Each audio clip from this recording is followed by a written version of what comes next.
नमस्कार, स्वागत है आपका। आप देख रहे हैं आज तक, आपके साथ हूं मैं नेहा बाथम। देश में कोरोना की रफ्तार भयावह हो चुकी है। बीते 24 घंटे में कोरोना संक्रमण ने करीब 3 लाख लोगों को अपनी चपेट में ले लिया है।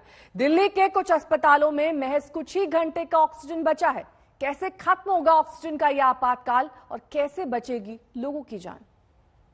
मेरे सामने मरे,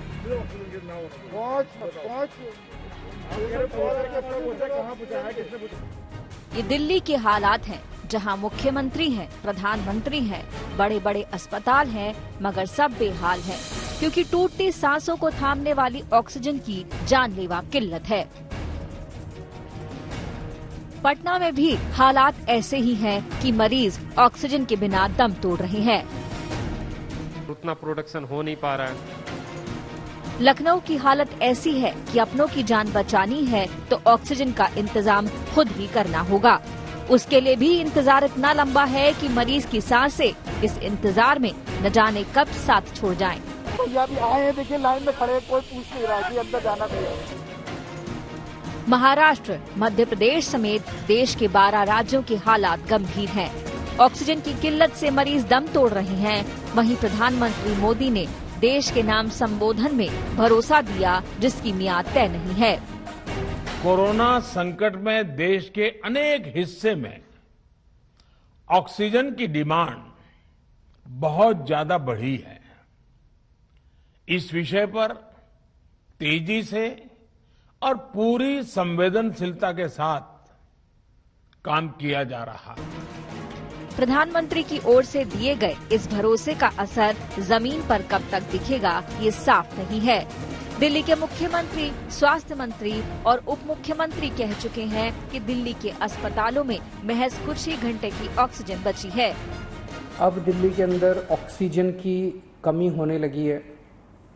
दिल्ली में ऑक्सीजन की डिमांड बहुत ज़्यादा बढ़ गई है। पहले दिल्ली को जितनी ऑक्सीजन सेंट्रल ने दे रखी थी, सेंट्रल गवर्नमेंट कोटा फिक्स करती है हर एक राज्य का, तो पहले जितनी ऑक्सीजन दिल्ली को दे रखी थी सेंट्रल गवर्नमेंट ने, उससे अब दिल्ली का काम नहीं चल रहा। आप समझ सकते हैं कि हालात कितने गंभीर हैं और केंद्र सरकार इन हालातों में राज्य सरकारों को कितनी मदद कर रही है। ऐसे में विपक्ष मोदी सरकार को घेर रहा है। वैक्सीन की कमी किस लिए हो रही है? Bad planning. रेमडेसिविर की कमी किस लिए है? बैड प्लानिंग या नो प्लानिंग। ऑक्सीजन की कमी किस लिए? कोई स्ट्रैटेजी नहीं। इन हालातों से निपटना केंद्र सरकार के लिए आसान नहीं है। दिल्ली से राम किंकर सिंह के साथ आज तक ब्यूरो। ऑक्सीजन का इंतजाम करना अब मरीजों के परिजनों की जिम्मेदारी बन गया है। अस्पतालों ने जिम्मेदारी से पल्ला झाड़ लिया है। लखनऊ में एक ऑक्सीजन रीफिलिंग सेंटर के बाहर से आज तक संवाददाता कुमार अभिषेक की रिपोर्ट आपको दिखाएंगे, लेकिन इस बीच आपका तारुफ करा देते हैं खास एक्सपर्ट से जो हमारे साथ इस वक्त पैनल पर जुड़ गए हैं। हमारे साथ डॉक्टर पद्मा श्रीवास्तव हैं, जो कि पद्मश्री हैं और chief neuroscience centre AIIMS Delhi से जुड़ी हुई हैं। वहीं हमारे साथ डॉक्टर आशीष जायसवाल हैं, जो कि पल्मोनोलॉजिस्ट हैं। डॉक्टर मनोज कुमार हमारे साथ जुड़ गए हैं, मैक्स के कार्डियोलॉजिस्ट हैं। इन सबका रुख करेंगे, लेकिन इस बीच पहले ये रिपोर्ट देख लीजिए।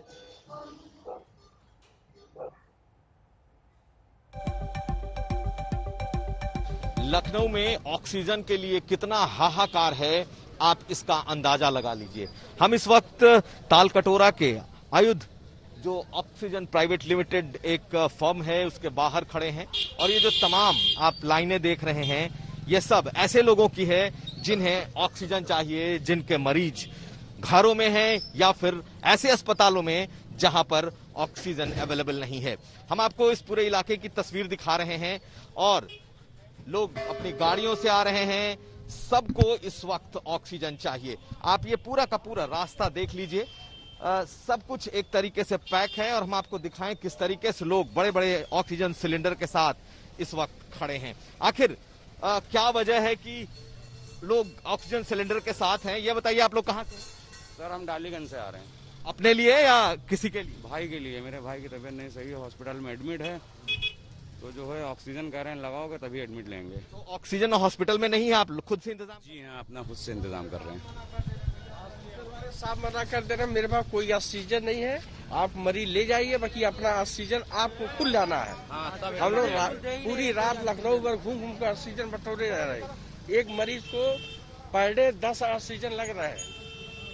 हॉस्पिटल वाले कोई भी ऑक्सीजन देने से साफ मना कर दे रहे हैं कि अपना मरीज ले जाइए, मेरे मान के नहीं है ऑक्सीजन। आप सब लोग मरीज के परिजन? हाँ जी। तो अंदाजा लगाइए, सारे लोग अपने बड़े जंबो सिलेंडर्स के साथ इस ऑक्सीजन रिफिलिंग जो प्लांट है इसके बाहर खड़े हैं। पुलिस का भी इंतजाम है ताकि कोई अव्यवस्था यहां न फैले।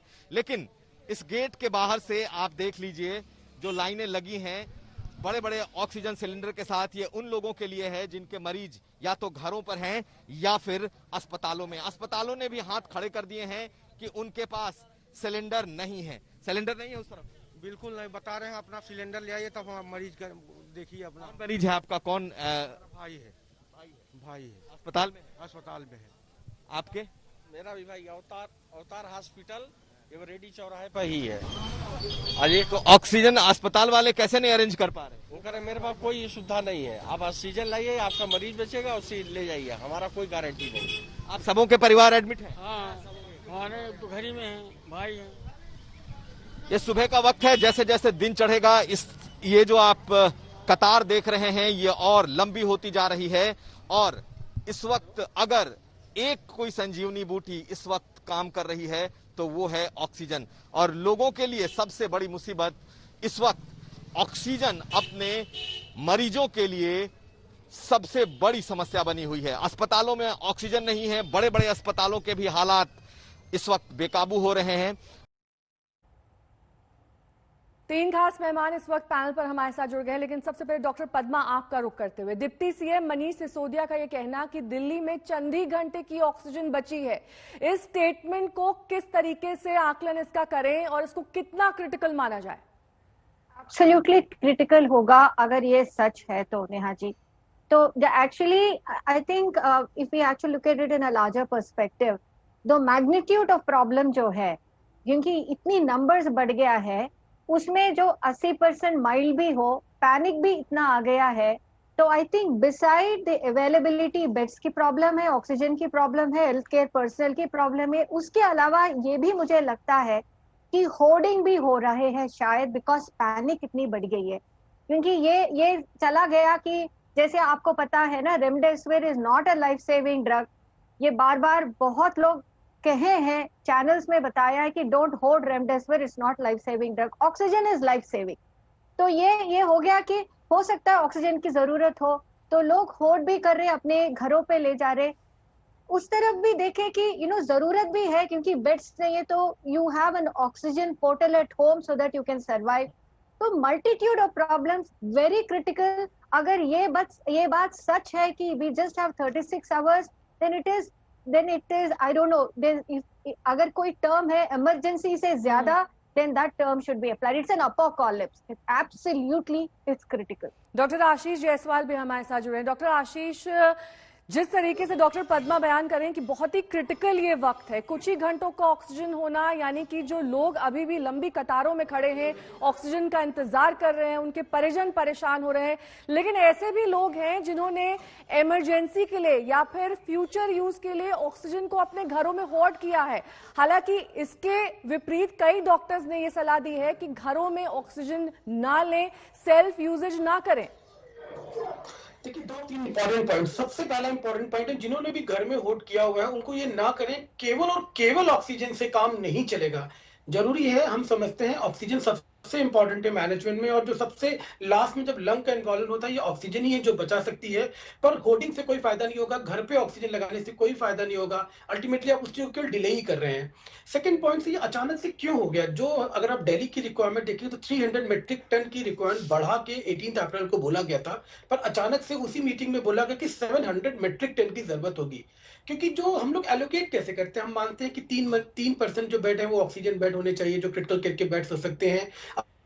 अब अचानक से इतना इतने ज्यादा पेशेंट्स आ गए और कुछ लोग जिसको हम लोग हदस बोलते हैं, कुछ लोग इतना ये हो गया कि बस जल्दी से एडमिट हो जाए, तुरंत ही सारा ऑक्सीजन मिल जाए और उस चक्कर में उनका सैचुरेशन घर पे भी टिप हो जाता है। तो इस तरीके से भी जो नंबर है बहुत से लोगों का बढ़ रहा है, बहुत पैनिक हो रहा है, जिसके कारण और भी प्रॉब्लम बढ़ रही है। नो डाउट ये अनप्रेसिडेंटेड इवेंट था, कभी किसी ने सोचा नहीं था कि अचानक से 10 दिन में 8 दिन में इतने केसेस बढ़ जाएंगे। और सबसे बड़ी प्रॉब्लम क्या हो गई है कि अब क्या हो रहा है, जो यंगस्टर्स हैं उनके अंदर they are land up directly into pneumonia and they are not get oxygen dependent. तो जो ये प्रॉब्लम है इसको और फ्यूल अप कर रही है कि यंगस्टर्स है जिनको ऑक्सीजन की रिक्वायरमेंट बहुत ज्यादा बढ़ते चले रही है, क्योंकि उनके अंदर जो इन्फ्लेमेशन होता है बहुत जल्दी रिएक्ट करता है, बहुत जल्दी साइटोकाइन स्टॉर्म होता है। और जो नई स्ट्रेन के कारण जो आरटीपीसीआर नेगेटिव है मगर they're all land up into oxygen requirement. तो इस जो ये अचानक से अनप्रेसिडेंटेड इंक्रीज हुआ है, जो राइज हुआ है, इसने पूरा सिस्टम कोलैप्स कर दिया है। अभी हम लोग एकदम वर्ज पे हैं कोलैप्स के, अभी बहुत बहुत एक्टिवली काम करना पड़ेगा, अदरवाइज ये कंडीशन 3-4 दिन में और भी भयावह हो सकती है।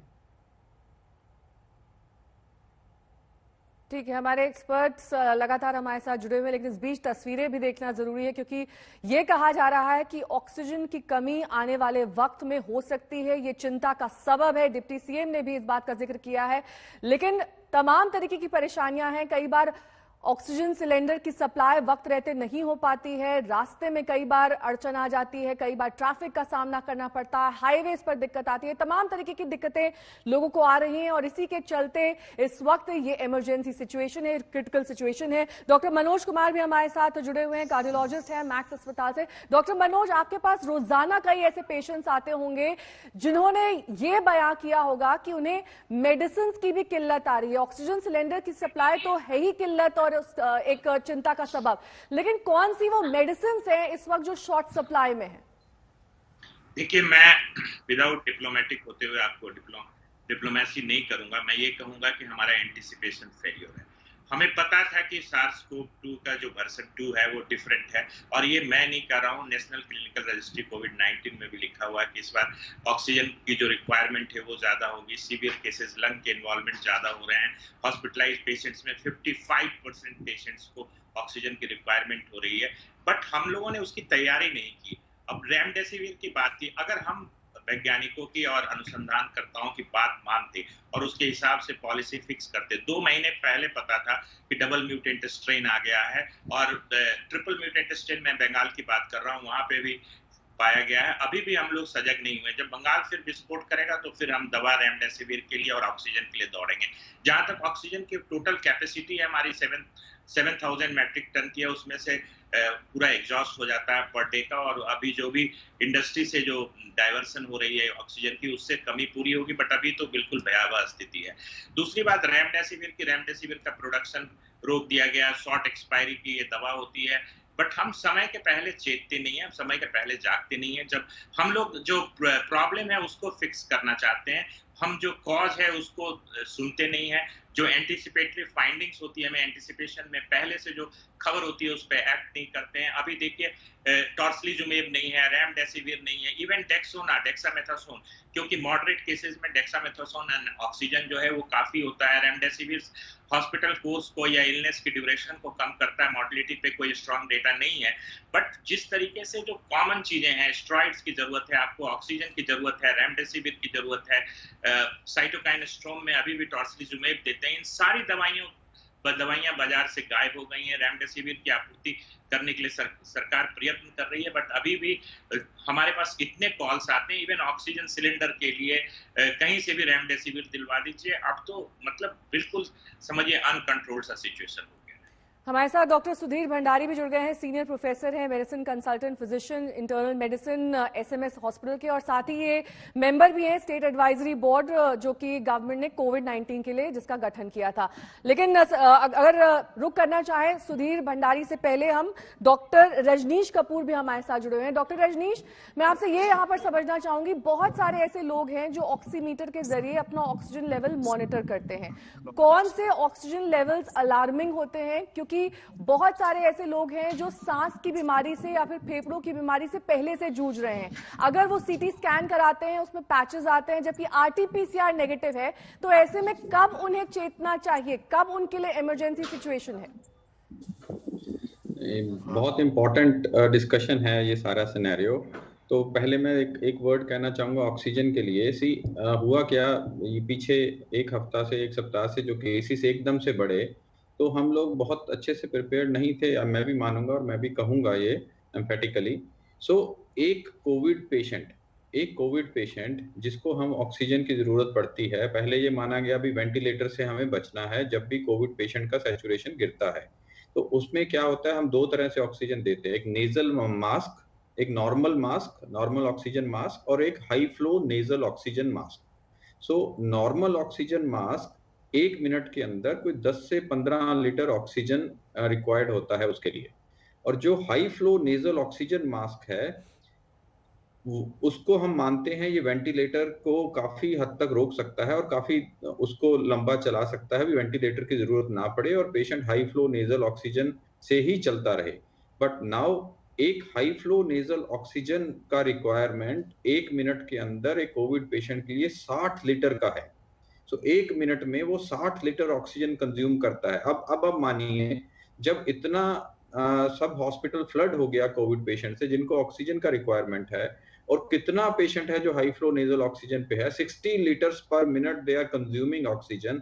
सो where would it happen? It's a clear cut supply and usage mismatch. तो मिसमैच हो गया।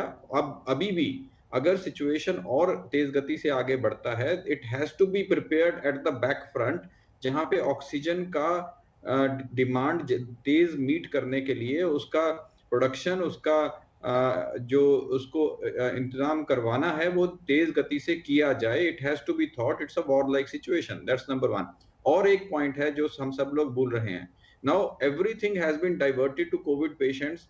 ऑक्सीजन नहीं मिल रहा, आप सोचिए किसी और को, नॉन कोविड पेशेंट को किसी सर्जरी का जरूरत है और हॉस्पिटल में ऑक्सीजन नहीं है, so then even the situation becomes more grim. अब जो आपका क्वेश्चन था वही इसका आंसर भी है, जो आपने बोला अभी कितना सैचुरेशन लेवल। आई थिंक बहुत बड़ा पैनिक आ गया है सोसाइटी के अंदर। Everybody is looking for bed. I get 200 calls a day to get a ICU bed, and then we start treating them, and then जब हम उनसे बात करते हैं आगे तो पता चलता है ऑक्सीजन लेवल 93, 94, 92 तक है। So I am reiterating, I am emphasising with a huge big statement, अगर आपका ऑक्सीजन लेवल 92, 91 से ऊपर है, पैनिक नहीं करिए, उसको क्लोजली मॉनिटर करिए, तेज गति से हॉस्पिटल भागने की कोशिश मत करिए।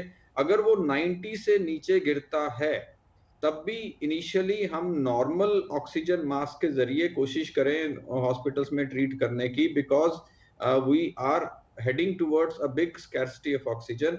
ये बहुत इंपॉर्टेंट चीजें हैं, बहुत पैनिक बटन में नहीं जाएं। और एक चीज, हॉस्पिटल्स ने सब वीडियो कंसल्ट स्टार्ट किया है। I am at Medanta, I am proudly saying, हम लोग वीडियो पे होम क्वारंटाइन के जरिए सबको मैनेज करने के लिए तैयार हैं एंड कर भी रहे हैं। Scores of patient we are managing in the home quarantine. So उनको वीडियो से वो बात करते रहें, उससे उनका पैनिक कम होगा, ICU में भागने का जो एक तलब लगा है वो कम होगा, and I am sure these patients may do well. There is some 5% subset of patient who are really sick, who require to be in ICU, they have to be in ICU. I'm not saying that's a replacement, but जो लोग घर पे manage हो सकते हैं, जिनका oxygen 90% से ऊपर है, जिनको बहुत ज्यादा डिस्ट्रेस नहीं है, वो कोशिश करें घर में रह के। 90% से ऊपर आप लेवल्स बता रहे हैं, ये कोविड पॉजिटिव पेशेंट्स हैं, नॉर्मल पेशेंट्स, और बुजुर्गों के लिए क्या लेवल होना चाहिए, इस पर थोड़ी क्लैरिटी दीजिए। हाँ, तो इसमें क्या है, आपने एक क्वेश्चन और रेज किया कि जो लोग एस्थमा के पुराने पेशेंट्स हैं, जो COPD लंग डिजीज के पुराने पेशेंट हैं, हो सकता है उनका क्रॉनिक ऑक्सीजन लेवल ही 90-92 के आसपास रहता हो। अगर उनका क्रॉनिक ऑक्सीजन इतना रहता था तो उनको और पैनिक करने की जरूरत नहीं है, चाहे वो कोविड पॉजिटिव हैं, चाहे वो कोविड पॉजिटिव नहीं है। तो अगर उनका वो, see that means there system is more tuned to this much of hypoxic oxygen in the body, तो वो 90%, 92 के आसपास उनका बॉडी ठीक तरह से चलता है। अगर उससे नीचे जाता है, अगर वो उन केसेस में, then the limit is 86%, 87% से नीचे जाता है, then they have to be alarmed, otherwise not। ठीक है। एक सवाल जो बार बार सब पूछ रहे हैं कि इतने बड़े संकट के बीच नेता चुनाव प्रचार क्यों कर रहे हैं, नेता चुनाव प्रचार क्यों नहीं रोक रहे हैं? जब देश को बड़ा संदेश देने की जरूरत है तो क्यों खुद वो भीड़ भाड़ इकट्ठा कर रहे हैं? इतने हाहाकार के बीच कई नेताओं और पार्टियों ने कुछ फैसले जरूर किए हैं, लेकिन प्रचार कोई नहीं रोक रहा है।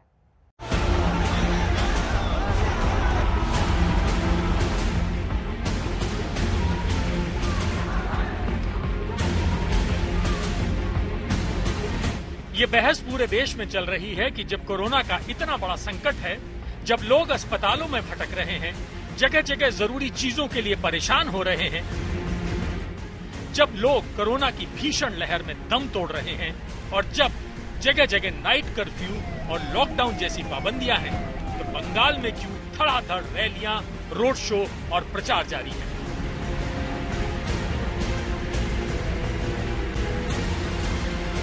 क्यों कोरोना के इतने संकट में हजारों की भीड़ इकट्ठा की जा रही है? क्या इससे आगे संक्रमण का खतरा नहीं बढ़ेगा? ऐसा क्या हो जाएगा अगर नेता प्रचार कम कर देंगे? सर, जितनी चर्चा चुनाव को लेकर है, उतनी ही अभी चुनाव प्रचार पर बहस छिड़ गई है। उनका ये कहना है कि कोविड की इन परिस्थितियों में चुनाव हो रहा है। राहुल गांधी कह रहे हैं पश्चिम बंगाल में अब रैली नहीं करेंगे, ममता बनर्जी कह रही है कम करेंगे, लेकिन बीजेपी कर रही है, अमित शाह आज भी लगे हुए हैं। इस पर क्या करें? देखिए, सबसे पहले राहुल जी ने सार्वजनिक करना चाहिए कि इनकी कितनी रैली लगी थी जो उन्होंने कैंसिल करी। मेरे पास तो कोई लिस्ट नहीं है, और जहां तक भारतीय जनता पार्टी भी निर्णय करेगी, परंतु चुनाव कराना हमारे हाथ में नहीं, चुनाव आयोग कराता है। और दूसरा, चुनाव आयोग के पास भी कोई ऑप्शन नहीं था, क्योंकि हमारे संविधान में वैक्यूम की कोई स्थिति का प्रोविजन ही नहीं। अब तक बंगाल में राहुल गांधी ने रैलियां रद्द की है, लेफ्ट ने बड़ी रैलियां रद्द की, ममता बनर्जी ने अपनी चुनावी सभाएं सिर्फ आधे घंटे की कर दी, बीजेपी भी बड़ी बड़ी रैलियां न करने पर मजबूर हो गई। यानी देश भर में इस पर जो बहस चल रही थी, उसका दबाव पार्टियों पर दिखा। इसमें सबसे बड़ा सवाल बीजेपी पर था, क्योंकि कोरोना के संकट के बीच भी केंद्रीय मंत्रियों से लेकर प्रधानमंत्री तक सबने बंगाल में जोर लगा रखा था। बीजेपी ने बंगाल में पीएम की रैलियां तो नहीं रोकी, लेकिन ये कह दिया कि रैलियां छोटी ही होंगी। पीएम की रैली में 500 से ज्यादा लोग नहीं होंगे। पीएम के रैली के कार्यक्रम को 2 दिन से घटाकर 1 दिन का कर दिया। 22 और 24 अप्रैल को होने वाली कुल 4 रैलियां अब 23 अप्रैल यानी एक ही दिन होंगी। यानी प्रचार में कटौती तो हुई है, लेकिन प्रचार रुकेगा नहीं। बंगाल में एक मांग ये थी कि बाकी के 3 चरणों का चुनाव एक साथ करवा दिया जाए। ये बात ममता बनर्जी बार बार कह रही है, लेकिन ऐसा होता भी नहीं दिख रहा। तीनों के बाकी के फेज को एक साथ कर लें, ये भी सुझाव उन्होंने दिया था। क्या ये मुमकिन हो पाएगा? ये भी संभव नहीं है, क्योंकि किसी का भी प्रचार का जो अधिकार है वो छीन नहीं सकते, और हमारे संविधान ने प्रचार के लिए निश्चित दिन किए हुए कि मिनिमम इतने दिन प्रचार के लिए मिलने चाहिए। एक नैरेटिव बनाने के लिए आप कुछ भी कहते रहो, वो अलग बात है, परंतु संवैधानिक रूप से क्या है वो पहले देखना चाहिए। बंगाल में चुनाव प्रचार के पक्ष में अलग अलग तर्क दिए जा रहे हैं। ये कहा जा रहा है कि पूरी तरह से प्रचार रोक नहीं सकते, इसमें संवैधानिक मजबूरियां बताई जा रही हैं। ये बातें सही भी होंगी, लेकिन लोगों को तो यही साफ साफ दिख रहा है कि जब इतना बड़ा संकट है, जब हर तरफ हाहाकार है, तब भी नेताओं ने चुनाव प्रचार नहीं छोड़ा। आज तक ब्यूरो। कोरोना में जो ऑक्सीजन संजीवनी का काम करती है, आज पूरे देश में उसी की किल्लत है। दिल्ली के अस्पतालों ने आपात स्थिति का अल्टीमेटम दे दिया है, वहीं यूपी के अस्पतालों ने भी ऑक्सीजन की कमी को लेकर हाथ खड़े कर दिए। शहर शहर कोरोना का कहर अब और खौफनाक रूप ले चुका है। कोरोना संक्रमण में सांसों को चलाए रखने वाली ऑक्सीजन की भारी किल्लत हो रही है। दिल्ली, मुंबई, पटना, कानपुर, प्रयागराज समेत तमाम शहरों में ऑक्सीजन की किल्लत जानलेवा साबित हो रही है। दिल्ली के जीटीबी अस्पताल में मरीजों से कहा जा रहा है कि अगर उनके पास ऑक्सीजन सिलेंडर नहीं है तो उन्हें भर्ती नहीं किया जाएगा। ऑक्सीजन मेरी गाड़ी में अगर ऑक्सीजन बच्चा आप ले जाएंगे, सिलेंडर का इंतजाम तो मैं कहाँ से करूँ? जब कहीं मिल रहा हो बताइए, मैं ले हॉस्पिटल में ना आप लोगों के पास गवर्नमेंट मुझे हमसे क्या मतलब? पैसा खर्चा है। मरीज बेबस हैं और डॉक्टर लाचार। कानपुर में ऑक्सीजन की किल्लत मासूमों की जान पर बनाई है। प्राइवेट नर्सिंग होम के आईसीयू में भर्ती बच्चों को हटाया जा रहा है क्योंकि अस्पताल में ऑक्सीजन नहीं है। वहीं माँ बाप एम्बुलेंस ड्राइवर से गुहार लगा रहे हैं कि वो उनके बच्चे को घर या दूसरे अस्पताल तक छोड़ दे। एम्बुलेंस ड्राइवर बिना ऑक्सीजन बच्चे को ले जाने को तैयार नहीं है। प्रयागराज में कोरोना के मरीजों की संख्या बढ़ी है। नैनी इलाके में बने प्रदेश के सबसे बड़े ऑक्सीजन प्लांट में ऑक्सीजन लेने वालों की भारी भीड़ है। लोगों को ऑक्सीजन सिलेंडर मिल तो रहा है, लेकिन बार बार बिजली कटने की वजह से ऑक्सीजन सिलेंडर मिलने में देरी हो रही है। कानपुर से रंजय सिंह, प्रयागराज से पंकज श्रीवास्तव और दिल्ली से रामकिंकर सिंह के साथ आज तक ब्यूरो। हमारे साथ दो खास मेहमान जुड़े हुए हैं। डॉक्टर रजनीश कपूर हमारे साथ जुड़े हैं, मनोज कुमार हमारे साथ जुड़े हैं। डॉक्टर मनोज, आपका रुख करते हुए, क्योंकि हमने देखा है कि कैसे डिमांड और सप्लाई के बीच इस वक्त ऑक्सीजन सिलेंडर्स को लेकर एक बड़ा गैप है। कहीं ना कहीं जो सिचुएशन है उसके असेसमेंट में दिक्कत हुई, यही वजह है कि आज ये क्राइसिस का सामना हम कर रहे हैं, क्योंकि सेल्फ ग्लोरिफिकेशन में हम लग गए जब केसेस कम हुए और एक बार फिर से हमने देखा कि सर्ज आई और उसके बाद स्थिति बेकाबू हो गई। जी नेहा जी, मैं आपकी बात से बिल्कुल सहमत हूं। हम लोगों ने एक प्री मैच्योर सेलिब्रेशन किया कि कोरोना पे हमने विजय प्राप्त कर ली है, बहुत बड़ी जीत है, हमने ये कर लिया वो कर लिया। बट हमें ये पता था, हिस्टोरिकली भी हमें पता था कि स्पेनिश फ्लू की तरह इसका सेकंड वेव आएगा। और आपको मैं बताऊं, अक्टूबर में जो न्यू म्यूटेंट स्ट्रेन बना था, फिर इंसाकोव बनाया गया दिसंबर में। अभी तक वहां पे ये एक टारगेट रखा गया था कि 5% पॉजिटिव सैंपल का जेनोमिक सीक्वेंस होगा, वहां सिर्फ 1% लोगों का हो रहा। तो हम लोग एंटिसिपेशन में बिल्कुल बिलीव नहीं करते हैं, साइंटिफिक फैक्ट्स के आधार पे हम प्लानिंग नहीं करते हैं। और जब हमें ये पता है, आज देखिए जो सिम्टम्स हैं, मोस्ट कॉमन जो सिम्टम्स है SARS-CoV-2 का जो सेकंड वेव का, वो शॉर्टनेस ऑफ ब्रेथ है। ये जो टेस्ट का लॉस, स्मेल का लॉस, बॉडी एक, ये सब पिछले वाले वर्जन से बहुत कम है। सबसे ज्यादा शॉर्टनेस ऑफ ब्रेथ है। तो ये हमारा ऑफिशियल डाटा है, साइंटिफिक डेटा है, तो उस हिसाब से हमें प्लान करना चाहिए था। आज जो हमें 7000 मैट्रिक टन पे डेली प्रोडक्शन पे डिपेंडेंट होना पड़ रहा है, इवन इंडस्ट्रियल यूज की जो ऑक्सीजन है उसको भी हम लोग जल्दी शिफ्ट नहीं कर पा रहे हैं। बॉर्डर्स स्टेट्स पे जो है वो एक हिंड्रेंस बन रहा है। तो ये तो बिल्कुल lack of anticipation, lack of planning है। इसके लिए कोई भी सरकार जिम्मेदार, मैं नहीं बोलूंगा कि राज्य सरकार, केंद्र सरकार इन झंझटों में नहीं पड़ना चाहता हूं, बट डेफिनेटली जो लोग हैंडल कर रहे हैं इस क्राइसिस को, इस मैनेजमेंट को, कोविड-19 को, उनको ये गलत फहमी हो गई थी कि कोविड चला गया है। जब महाराष्ट्र हमारे सामने सिंक कर रहा था, उसके समय भी दिल्ली में तैयारी शुरू नहीं हुई, जबकि हमें पता है कि महाराष्ट्र के बाद दिल्ली में होता है। अभी बंगाल में मैं कह रहा हूँ ट्रिपल म्यूटेंट स्ट्रेन का आइसोलेशन हुआ है, लेकिन वहां भी अभी तक कोई ध्यान नहीं है कि किस तरीके से इंफ्रास्ट्रक्चर को रैंप अप किया जाए या बढ़ाया जाए, और किस तरह से ऑक्सीजन बेड्स, इस बार जो बीमार हो रहे हैं उनको ऑक्सीजन की रिक्वायरमेंट है, कोई पैनिक नहीं है। जिस लोगों को मैंने घर से जितने भी कॉल रिसीव कर रहा हूँ, उनके 80% 85% हो रहे हैं, दे आर जेन्यून पेशेंट्स, उनको ऑक्सीजन की जरूरत है। वो कहाँ जाएंगे, अचानक कहाँ जाएंगे, कहीं भी ऑक्सीजन का अवेलेबिलिटी नहीं है। बहुत ही दुखद और बहुत ही चिंताजनक समय है। बिल्कुल दुखद और चिंताजनक समय, और इसलिए भी क्योंकि हर चीज की कमी है। ऑक्सीजन की कमी से लेकर दवाइयों की कमी, रेमडेसिविर की कमी, साथ ही उन चीजों की भी कमी जिसको लेकर तमाम आशंकाएं पहले से ही जताई जा रही थी कि इसकी जरूरत पड़ सकती है एक बार केसेस बढ़ते हैं तो। हम आपको तस्वीरें लखनऊ की दिखा रहे हैं, जहां पर कोरोना काल में किस तरीके से लोग एक ऑक्सीजन सिलेंडर का इंतजार कर रहे हैं, कैसे इस वक्त डिमांड और सप्लाई में एक लंबा गैप देखा जा रहा है, जिसकी वजह से लोग परेशान हो गए हैं। ये समझ नहीं आ रहा है कि आखिरकार ये कमी कब पूरी होगी। लोग लंबी कतारों में खड़े हुए हैं, इंतजार कर रहे हैं अपनी बारी का कि कब उन्हें ऑक्सीजन सिलेंडर मिलेगा। हालांकि कालाबाजारी भी जमकर हो रही है, ऑक्सीजन सिलेंडर के दाम से ज्यादा बढ़ा चढ़ाकर कीमतों पर इन सिलेंडर्स को बेचा जा रहा है। वहीं दूसरी जो दिक्कत बताई जा रही है वो है इन ऑक्सीजन सिलेंडर्स के ट्रांसपोर्ट को लेकर। इस वक्त लखनऊ के सबसे बड़े जो गैस एजेंसी है रिफिल करने वाले, उन तक पहुंचे हैं। और आप हाल देखिए, लोग पैरों से लेकर के आ रहे हैं, कई लोग इससे लेकर आ रहे हैं। मार के खेद रहे, सुबह से लगे हुए 5 बजे लाइन पे सर, मरीज घर पे पड़ा हुआ है। हमारा 5 बजे से दौड़ रहे हैं, यहाँ से लाठी लेके चार्ज कर रहे हैं। लाइन लगे, नंबर आया तो भगा दिया, सिलेंडर लेके भगा दिया उसने। रोते हुए परिजन हैं, हालात आप समझ सकते हैं किस कदर है।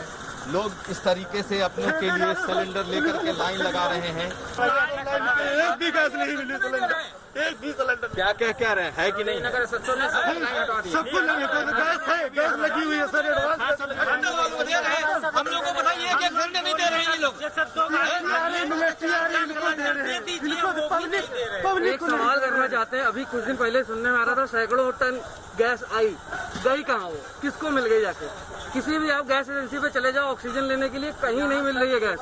लोग सुबह 6-6 बजे से लगे हुए हैं सर, और ये ऑक्सीजन को हम घर में जाके बेच नहीं लेंगे या कुछ इस्तेमाल नहीं कर लेंगे, पेशेंट के लिए चाहिए जो मर रहा है, ऑक्सीजन से आदमी मर रहा है वो। हम और भी दिखाते हैं, ये लोगों की परेशानी है। 24-24 घंटे से लोग खड़े हैं, कुछ इस तरीके से लोग अपने घरों से लेकर निकले हैं, लोगों को मिल नहीं रहा। आप लोग को मिला कि नहीं मिला? सवेरे 6 बजे से लाइन में खड़े हैं सर। नहीं मिला भाई, 3 बजे से। बेटी हमारी है अवतार हॉस्पिटल में एडमिट है, वो ऑक्सीजन पे चल रही है, उसका लेवल घटता चला जा रहा है। कोविड की जांच के लिए गए हैं, अभी रिपोर्ट नहीं आई है उसकी, और ये समझ लीजिए सिलेंडर नहीं मिला उसको, तो समझ लीजिए उसका बचना नामुमकिन। हम लोग रात से लगे हैं लाइन में, और कह दिया गया सिलेंडर नहीं मिलेगा, हमारा बच्चा बचेगा। ये हालात हैं, लोगों के मरीज बहुत बुरी दशा में हैं, क्रिटिकल कंडीशन में हैं, और आप देख लीजिए यहाँ के क्या हालात हैं। डॉक्टर रजनीश कपूर हमारे साथ जुड़े हुए हैं, साथ ही हमारे साथ इस वक्त डॉक्टर आशीष जायसवाल भी। लेकिन सबसे पहले डॉक्टर रजनीश, आपका रुख करते हुए दो बातों की तरफ आपका ध्यान खींचना चाहूंगी मैं। सबसे पहली बात ये कि रेमडेसिविर का शॉर्टेज में होना, इसकी बड़ी वजह क्या है? क्या एक्सपोर्ट किया गया भारत की तरफ से, इस वजह से शॉर्टेज हुई? दूसरी बात ये, इंडस्ट्रियल यूजेज ऑफ ऑक्सीजन पर रोक लगाने के बावजूद इस वक्त जो किल्लत है उसके लिए काला बाजारी जिम्मेदार है, इंडस्ट्रियल यूजेज जिम्मेदार है, या फिर सिचुएशन का आकलन ठीक से नहीं किया गया वो जिम्मेदार है? ऑक्सीजन की बात पहले करता हूं। So I think we were caught unaware. इतना सोचा नहीं था भी एकदम से हम ऐसी सिचुएशन में होंगे, यहाँ केसेस 3 लाख तक पहुंच जाएंगे। So I think let's be positive. It's a murky situation, but इसमें नेगेटिव बोलने से या नेगेटिव डिस्कशन करने से कुछ हासिल नहीं होगा। तो गवर्नमेंट ने पहला स्टेप उठाया, इंडस्ट्रियल ऑक्सीजन सप्लाई को डाइवर्ट किया गया, कर रहे हैं। I think it's happening. तो उससे कोई बहुत ज्यादा अंतर नहीं है, 150 मीट्रिक टन का ऑक्सीजन डाइवर्ट होगा। बट एक और दो रेगुलेशंस मेरे माइंड में हैं जो गवर्नमेंट को बहुत स्ट्रिक्टली ऑर्डर पास करना चाहिए। जितने गवर्नमेंट हॉस्पिटल्स हैं अक्रॉस इंडिया, सभी में अभी फिलहाल इलेक्टिव सर्जरीज को बंद कर देना चाहिए। जो इमरजेंसी सर्जरीज हैं सिर्फ वही सोचें, क्योंकि जो भी सर्जरी होता है उसमें बहुत ऑक्सीजन सप्लाई चला जाता है। सो पहला इस वक्त जरूरत है जो कोरोना से पेशेंट ऑक्सीजन डेफिशिएंसी से इनका मोर्टेलिटी हो रहा है, डेथ हो रहा है, उसको रोका जाए और उनको ऑक्सीजन प्रोवाइड कराया जाए। सो जो इलेक्टिव सर्जरीज हैं across India, it has to be stop. There has to be a unanimous call from the government. That's one that would divert a huge lot of oxygen towards the corona patient. कालाबाजारी हो रहा है, no doubt. बहुत सारे लोग ऐसे होते हैं जो इस वक्त का फायदा उठाते हैं या ऐसी चीजें करते हैं, तो उनको रोकथाम करना पुलिस डिपार्टमेंट का काम है, गवर्नमेंट का काम है, उसको भी स्ट्रिक्टली करना चाहिए। बट अभी फिलहाल all the focus should be how we can have a better supply of oxygen to the hospitals where corona patients are being treated, number 1।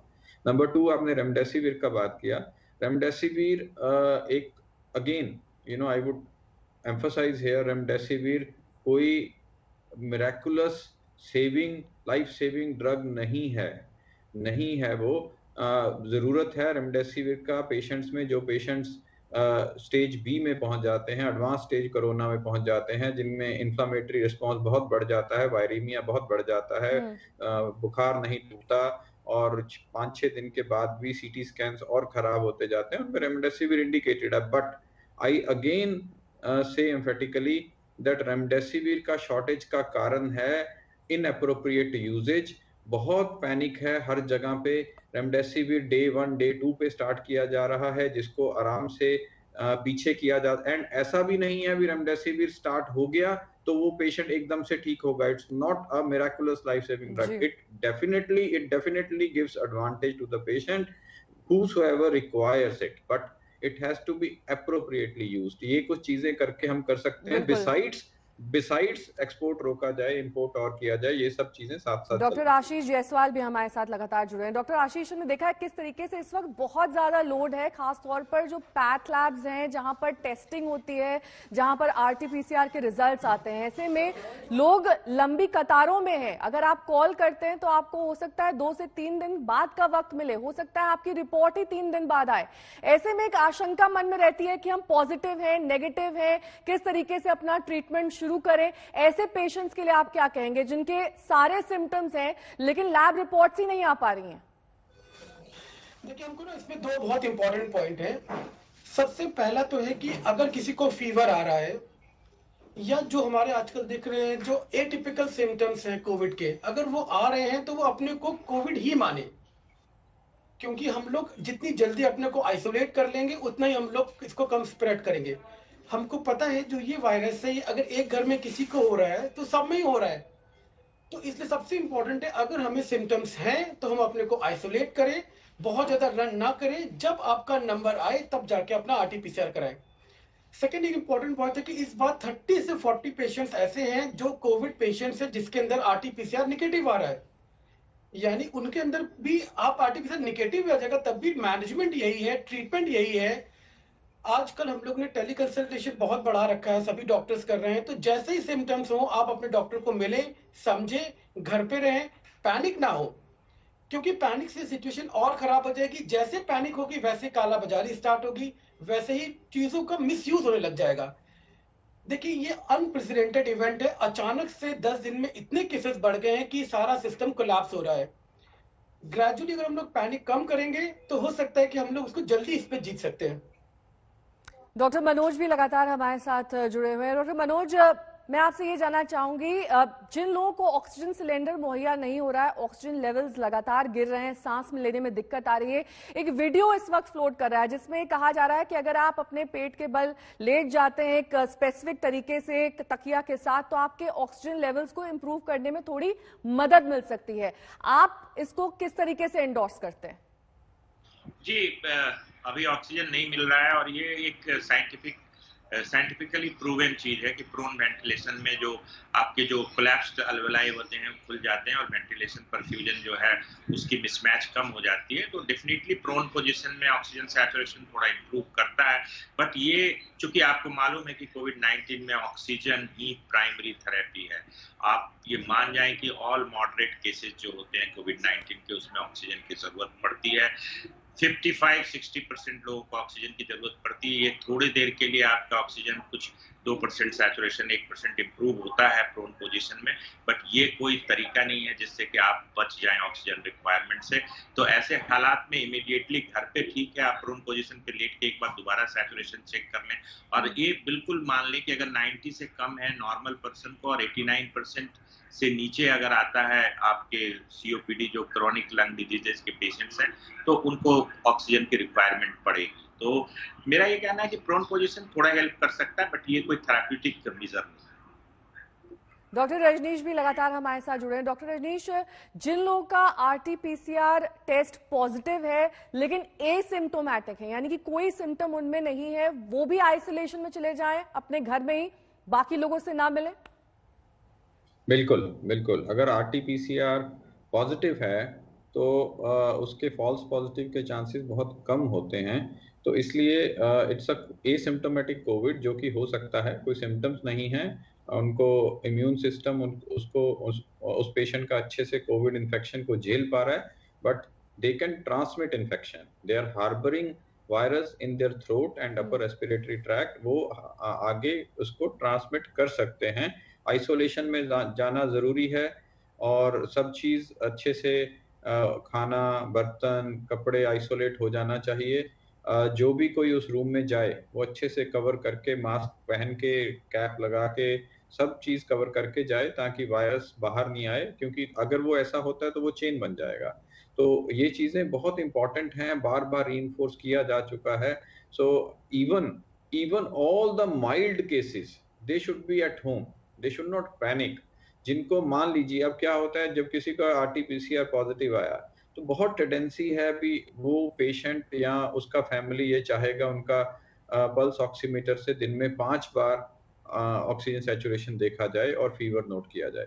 पहले 3 से 7 दिन तक बहुत फीवर आ सकता है, टूटता भी कम है कई बार। अगर सैचुरेशन एक बार 92 दिखाता है और बाकी 5 बार वो 95 दिखाता है तो पैनिक नहीं करिए, आप घर पे रहिए। डिस्ट्रेस सिम्टम्स नहीं है और सैचुरेशन 90 से ऊपर है, it should be managed at home, don't create panic. चलिए, बहुत महत्वपूर्ण बातें आप तीनों ने यहाँ पर बताई हैं। मैं आप तीनों का बहुत बहुत शुक्रिया हमारे साथ जुड़ने के लिए इस खास चर्चा में। तो कोरोना के मामले बढ़ने से दिल्ली में स्वास्थ्य सेवा का बुरा हाल है। स्वास्थ्य सेवा पूरी तरीके से चरमरा गई है। अस्पताल में बेड्स नहीं है, ऑक्सीजन की किल्लत है, अब दवा भी कम पड़ने लगी है। देखिए हमारी सहयोगी अंजना कश्यप की ये रिपोर्ट। एक दवा फैबीफ्लू, जिसको लेकर कई डॉक्टर्स कोरोना पॉजिटिव होने के बाद इस दवा को प्रिस्क्राइब कर रहे हैं, लिख रहे हैं, वो उपलब्धता उस दवा की लेकर बहुत ज्यादा कंफ्यूजन है, कई जगहों पर नहीं मिल रही है। ऐसे ही फैबीफ्लू दवा है आपके पास? फैबीफ्लू नहीं ma'am, out of stock. Out of stock है? कब से आउट ऑफ स्टॉक है? ये मैम काफी टाइम हो गया, 15-20 दिन से ऊपर ही हो गया। अच्छा, और ये लोग आ रहे हैं लेने के लिए, क्योंकि कोविड पॉजिटिव को कई डॉक्टर्स लिख रहे हैं ये दवा? यस मैम, लोग तो काफी लेने आ रहे हैं, बट इवन डिस्ट्रीब्यूटर के पास भी नहीं है, और डिस्ट्रीब्यूटर के पास नहीं है, हमारे पास आएगी। एक और ऐसी ही दवा दुकान में चलते हैं, वहां पर देखते हैं फैबीफ्लू अवेलेबल है या नहीं। अवेलेबल है आपकी दुकान में? नहीं मैम। कब से अवेलेबल नहीं है? लास्ट 3 दिन से नहीं है। पेशेंट्स आ रहे हैं उसकी मांग करते हुए, क्योंकि डॉक्टर्स हर एक पेशेंट फैबीफ्लू मांगने ही आ रहा है। हर एक पेशेंट फैबीफ्लू मांगने के लिए आ रहा है और वो अवेलेबल नहीं है। पीछे डिस्ट्रीब्यूटर्स क्या कह रहे हैं? Stock is not available. Stock की दुकान है, यहाँ पर चलते हैं, उनसे पूछते हैं क्या दवा अवेलेबल है फैबीफ्लू। आइए।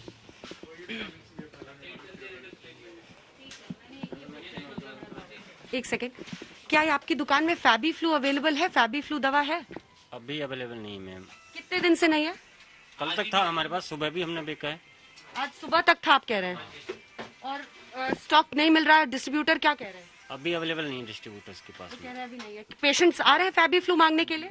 काफी पेशेंट आ रहे हैं मैम। अच्छा, ज्यादातर पेशेंट वही मांग रहे हैं जो कोविड पॉजिटिव पेशेंट फैबीफ्लू मांग रहा है, और नहीं है आपके पास? अभी अवेलेबल नहीं है। सुबह तक हमने बेचा है, हमारे पास अवेलेबिलिटी थी तो हमने दिया था कस्टमर को। सुबह तक था, तो एक ऐसी दुकान में हम पहुंचे जहां पर सुबह तक तो अवेलेबल था, लेकिन वो कह रहे हैं अभी यहाँ पर उपलब्ध नहीं है। और इसी के साथ वो कह रहे हैं कि ज्यादातर पेशेंट जो आ रहे हैं, क्योंकि डॉक्टर्स फैबीफ्लू प्रिस्क्राइब कर रहे हैं, वो लिख रहे हैं दवा में कोविड के लिए, और वो दवा उपलब्ध नहीं है दिल्ली के मार्केट में।